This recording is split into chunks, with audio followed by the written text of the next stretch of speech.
औज़ुबिल्लाहिमिनश्शैतानिर्रजीम बिस्मिल्लाहिर्रहमानिर्रहीम। अस्सलाम वालेकुम स्टूडेंट्स, मैं हूं सैयद ताहिर और आप देख रहे हैं मेरा यूट्यूब चैनल। सबसे पहले तो कहना था कि नए आने वाले वीडियोस चैनल को सब्सक्राइब कर लें और साथ ही बेल आइकन का बटन भी प्रेस कर लें। स्टूडेंट्स, जैसा कि आपको पता है कि हम नाउन का चैप्टर कर रहे हैं, पार्ट्स ऑफ स्पीच का फर्स्ट चैप्टर है नाउन, और नाउन में आज हमारा लेक्चर नंबर 7 है।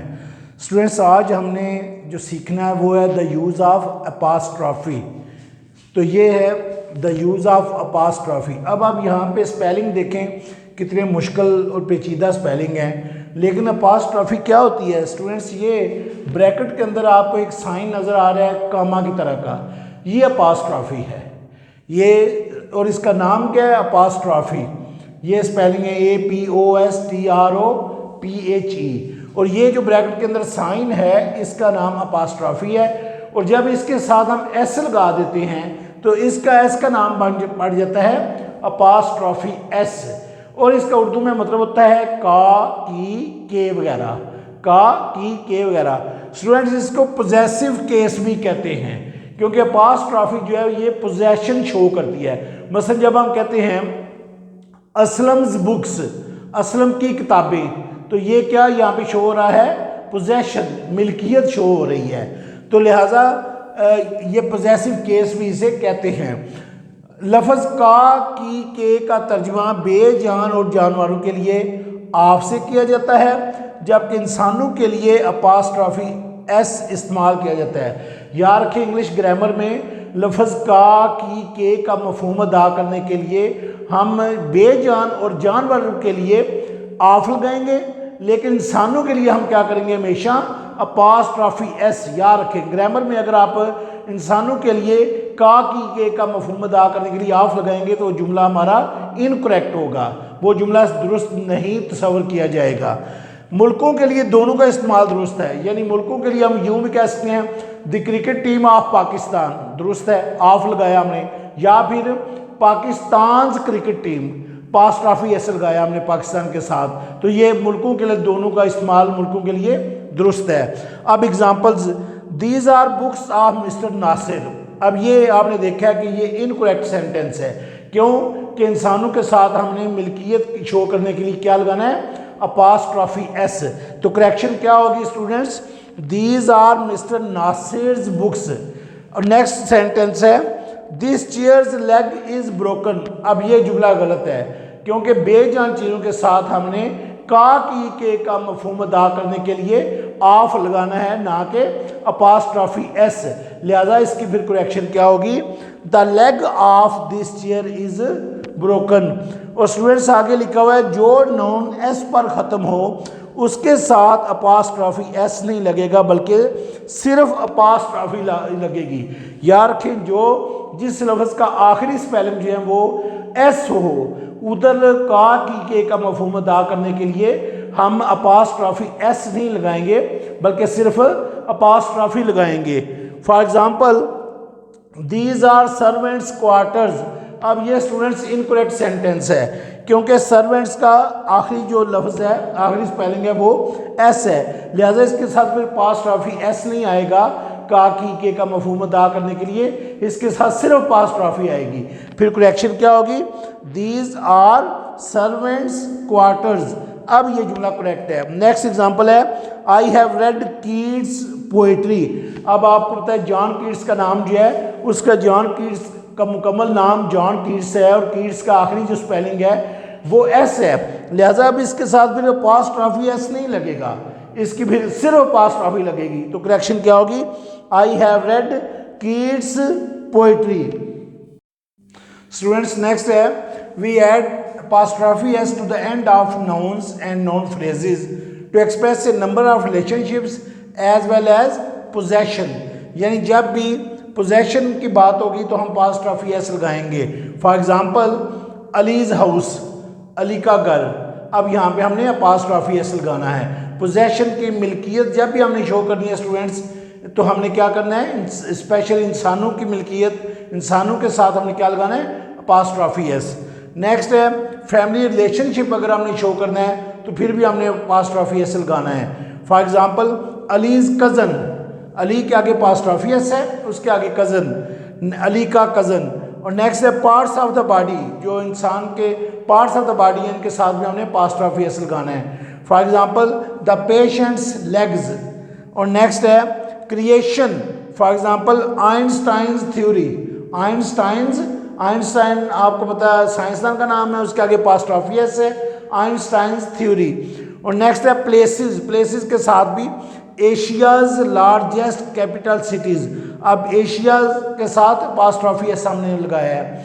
और नेक्स्ट है स्टूडेंट्स टाइम के साथ 2 days हॉलीडेज। अब 2 days चूँकि डेज के बाद आपको पता है आखिरी जो लफ्ज़ है वो स्पेलिंग है वो s है, लिहाजा अब हमने सिर्फ apostrophe लगाई है, apostrophe s नहीं लगाया, सिर्फ apostrophe लगाई है। तो इसका मतलब क्या है, 2 दिन की छुट्टियाँ। स्टूडेंट्स ये तो था द यूज़ ऑफ apostrophe का पॉइंट आपको डिटेल से यकीनन आपको समझ आ गई होगी। अगला पॉइंट है नाउन का। अगर किसी तादाद जाहिर करने वाले लफ्ज़ मसलन 100 या डजन वगैरह से पहले कोई अदद लगा हो तो तादाद जाहिर करने वाले लफ्ज़ के साथ s नहीं लगेगा, ताहम अदद के बगैर वो जमा हालत में इस्तेमाल हो सकते हैं। स्टूडेंट्स आपको पता है डज़न का मतलब होता है 1 दर्जन। डज़न का मतलब क्या है, 1 दर्जन। तो लिहाजा ये तादाद को शो कर रहा है। लिहाजा अगर इसके फ़र्ज़ करें हमने कहते हैं मैंने दर्जनों अंडे खरीदे, तो इसकी इंग्लिश तो होगी I bot dozens of eggs, क्योंकि डजन से पहले कोई अदद नहीं लगा हुआ तो हम क्या करेंगे DOZENS s साथ लगाएंगे। लेकिन अगर हम कहते हैं मैंने 2 दर्जन अंडे खरीदे तो यहाँ पे s नहीं आएगा क्योंकि पहले अदद आ चुका है, 2 आ चुका है, तो इसकी इंग्लिश होगी I bought 2 dozen eggs. I bought 2 dozen eggs. इसी तरह हम कहते हैं सैकड़ों तालिब इल्म सड़क पर थे, हंड्रेड्स ऑफ स्टूडेंट्स क्या आएगा, हंड्रेड्स, यानी 100 के साथ s आएगा, hundreds of students were on the road. लेकिन अगर हम कहते हैं 500 तालिब इल्म सड़क पर थे तो अब 100 के साथ s नहीं आएगा क्योंकि पहले अदद आ चुका है, तो क्या होगा फिर 500 students were on the road. इसी तरह मैंने 5 शूज़ के पेयर्स खरीदे, 5 पेयर आएगा, 5 पेयर्स नहीं आएगा क्योंकि पीछे अदद आ चुका है। तो लिहाजा मैंने ये बता दिया है, ये डिटेल से सब का मेंशन कर दिया है। 500 दुरुस्त है, 500 नहीं आएगा। 6000 दुरुस्त है, 7 क्योंकि पीछे 6 आ चुका है। लेकिन हम कहते हैं हज़ारों तालिब इल्म, तो फिर होगा थाउजेंड्स ऑफ स्टूडेंट्स। लेकिन चूँकि पहले 6 आ चुका है लिहाजा अब 1000 के साथ s नहीं आएगा। नेक्स्ट है 5 डजन, 5 दर्जन, यानी अब s नहीं आएगा। लेकिन जब दर्जनों आएगा, दर्जनों अंडे, डजन्स ऑफ एग्स। तो नेक्स्ट है 6 पेयर, यानी यहाँ पे भी पेयर्स नहीं आएगा क्योंकि पीछे अदद आ चुका है, 6 पेयर। नेक्स्ट है hundreds of students, dozens of eggs. Students next point है दर्जा झैल नाउन्स की वाहिद और जमा वाली हालतें यकसा ही रहती हैं। यानी ये शीप चाहे 1 हो, चाहे 100 हो, चाहे 1000 हो, शीप ही आपने कहना है, साथ s नहीं लगाना, शीप्स नहीं कहना। इसी तरह फिश के साथ भी फिश ही रहेगा, फिश के साथ आपने s नहीं लगाना। स्वाइन, डियर के साथ भी आपने s नहीं लगाना, कभी भी डियर्स नहीं कहना। और फ्रूट, ये पहले भी आपको मैंने समझाया था, फ्रूट ही रहेगा, चाहे वो 5 किस्मों का हो, 10 किस्मों का हो। पैसा, पेंस। अगला पॉइंट है अगर नाउन से पहले नाउन ही बतौर सिफ्त इस्तेमाल हो तो बतौर सिफ्त इस्तेमाल होने वाला नाउन वाहिद हालत में ही रहता है। मसलन 10 रुपये का नोट, 10 रुपी नोट। अब स्टूडेंट्स अगर सिर्फ यहाँ पे नोट ना होता, अगर सिर्फ होता 10 रुपये तो फिर ये 10 रुपीज़ होना था, फिर हमने ऐसे लगाना था। लेकिन नाउन से पहले नाउन बतौर सिफ्त इस्तेमाल हुआ है, लिहाजा जब 10 रुपये का नोट आया तो हम क्या कहेंगे, 10 rupee note.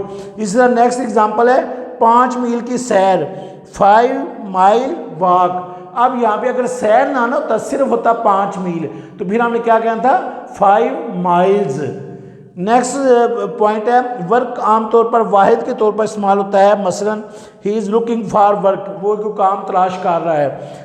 I have much work to do, मुझे बेशुमार काम करना है। अलबत्ता अगर वर्क को जमा बनाकर इस्तेमाल करें, उससे मुराद किसी सिफ्त, मौसीकार, उससे मुराद किसी मुसन्निफ, मौसीकार या किसी फनकार के फनपारे होता है। मसलन the works of Shakespeare, the works of Keats.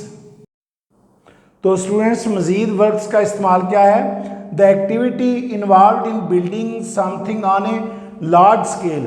अगर वसी पैमाने पर एक्टिविटी इन्वॉल्व हो तो फिर भी हम वर्क्स इस्तेमाल करते हैं। आपने अक्सर ये बड़ी बड़े शॉप्स के बाहर पढ़ा होगा, engineering works, road works etcetera. और दूसरा पॉइंट है a building or group of buildings in which goods are produced in large quantity. For example, यानी जहाँ से ये चीज़ें बिकती हैं बहुत ज़्यादा बड़ी मिकदार में, यानी जिधर से आप स्टूडेंट सीमेंट सरिया वगैरह खरीदते हैं तो उधर क्या लिखा होता है? Iron works.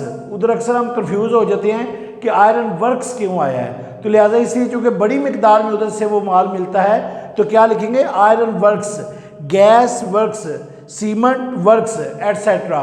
स्टूडेंट्स नेक्स्ट है लफ्ज़ रूम का इस्तेमाल। नेक्स्ट जो पॉइंट है क्या है? लफ्ज़ रूम का इस्तेमाल।